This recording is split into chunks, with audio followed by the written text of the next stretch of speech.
Welcome back guys to another interesting video. Guys, in this video I will provide you with a game booster which will help you to increase your gaming FPS and performance of Android. Guys, please don't skip any part of the video or you will not understand. So let's get started. First go to file manager of your phone. Open ZArchiver. ZArchiver, I am using ZArchiver because it is free and easy to use.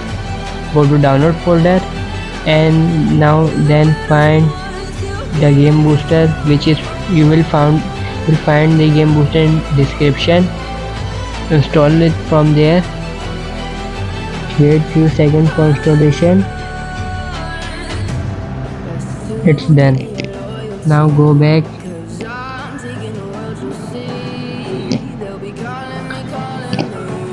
Open game booster.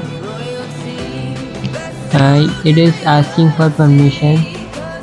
Allow. Then I have agreed to terms of use and policy agree.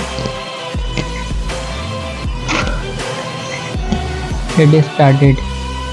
Now you can see that there is lot of options. First, add game. You want to boost. I am adding my game.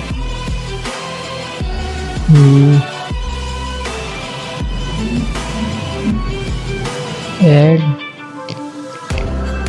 Now click auto boost. It is asking for permission. I am giving the permission to it to run in background. Done. Now go to setting and if you want to enable crossfire, the target will appear in the middle of the screen so that you can aim easily in any game. You can see that here is the target. Click boost. It will increase your gaming performance and boost your FPS. Done. Now go back and start playing game. Guys, if this game booster works for you, so don't forget to like and subscribe. Thanks for watching. Bye.